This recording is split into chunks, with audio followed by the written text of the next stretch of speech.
नमस्कार, दृष्टि न्यूज में आपका स्वागत है। मैं हूं आपके साथ अंकिता। चलिए बढ़ते हैं मुख्य खबर की ओर। भोपाल में कांग्रेस मीडिया विभाग के अध्यक्ष डॉक्टर मुकेश नायक ने प्रेस कॉन्फ्रेंस कर सरकार पर गंभीर आरोप लगाए। उन्होंने कहा कि अल्पसंख्यक समाज को चुन चुनकर निशाना बनाया जा रहा है और झूठे मुकदमों के जरिए उन्हें प्रताड़ित किया जा रहा है।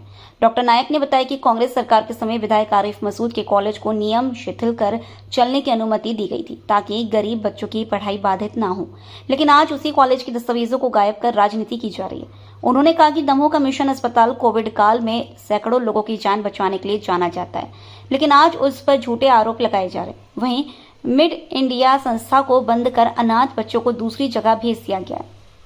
गंगा जमुना स्कूल और जबलपुर के व्यवसायी रजाक खान का भी जिक्र करते हुए नायक ने कहा कि राजनीतिक विरोध के चलते उनके परिवार को परेशान किया जा रहा है। रजाक खान पर एनएसए लगाकर जेल भेजा गया, जबकि उनकी पत्नी कैंसर पीड़ित है।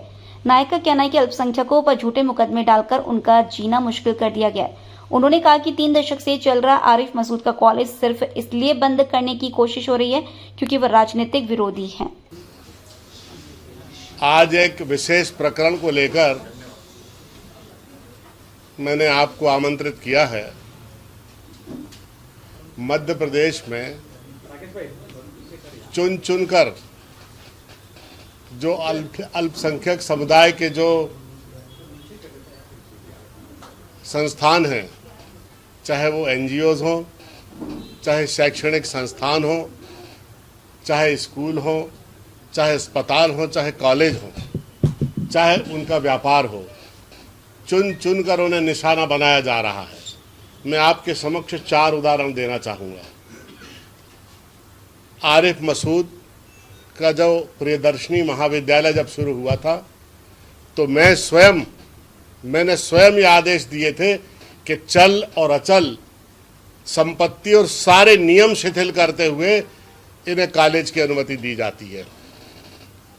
बाद में सरकार में जब बीजेपी की सरकार आई तो वो दस्तावेज कहाँ चले गए जो मैंने आदेश दिए थे, आज तक पता नहीं है।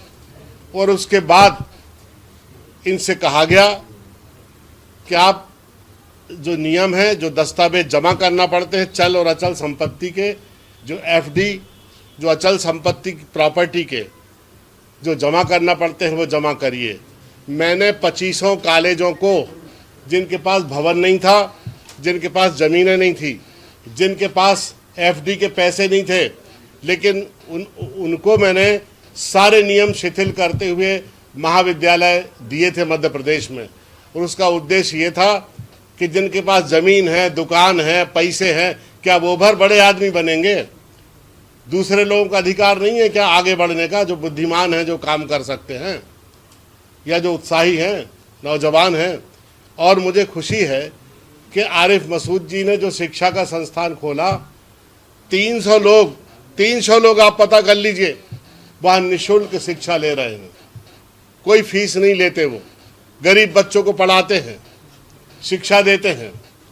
लेकिन उनका दुर्भाग्य ये है कि वो अल्पसंख्यक है, उन्हें निशाना बनाया और उनका कॉलेज समाप्त कर दिया आरोप लगा के। एक अस्पताल है मिशन अस्पताल दमोह। आपसे मेरा निवेदन है, मध्य प्रदेश का कोई भी सम्मानित जर्नलिस्ट, हमारा पत्रकार बंधु दमोह में जाकर लोगों से पूछ ले कि मिशन अस्पताल गरीबों को जीवन देने वाला अस्पताल था। कोविड में जब चिकित्सा सुविधाओं की जरूरत पड़ी तो उस अस्पताल ने सैकड़ों लोगों को जीवन दान दिया और बचाया।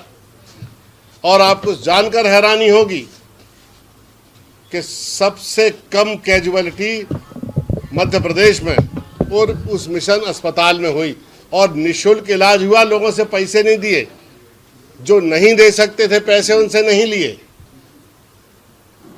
उस अस्पताल को, चूंकि वो मीडिया इंडिया सर्विसेज से संबंधित था, वो अस्पताल को झूठे आरोप लगा के, मैं उसके पूरे डिटेल आपको जल्दी आपके समक्ष रखने वाला हूं कि किस तरह के षड्यंत्र का शिकार पढ़े लिखे और बुद्धिमान आदमी होते हैं।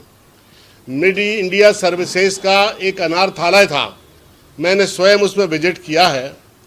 जो लोग कचरे में बच्चे फेंक जाते हैं, उन बच्चों को गोद में उठाकर उन लोगों ने पाला पोसा, बड़ा किया, शिक्षा दी। भोजन दिया, रहने की व्यवस्था दी, उसको इन्होंने समाप्त कर दिया।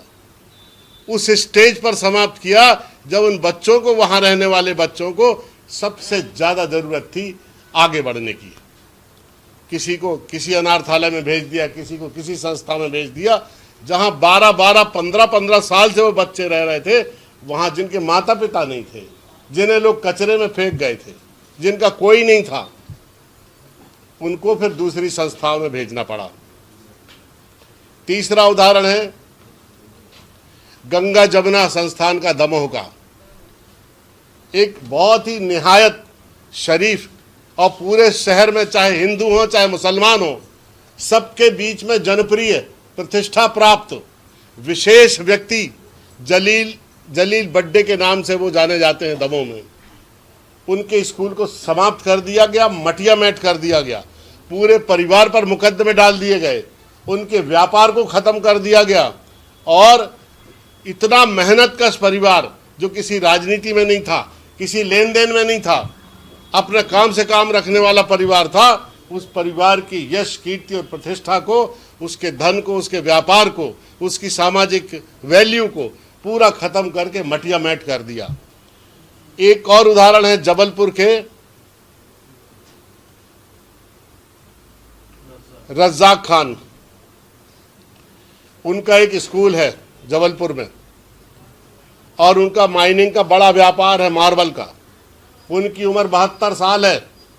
3 साल से रज्जाक खान बेकसूर होते हुए भी, मैं दावा करता हूं कि वो आदमी बेकसूर है, पूरा पब्लिकली और कैमरे के सामने, झूठे मुकदमे डालकर, बंदूकें पकड़ी छापा मार के घर से, सबके लाइसेंस थे, कहा कि ये बिना लाइसेंस की बंदूकें हैं, और उनको एनएसए में जेल में बंद कर दिया।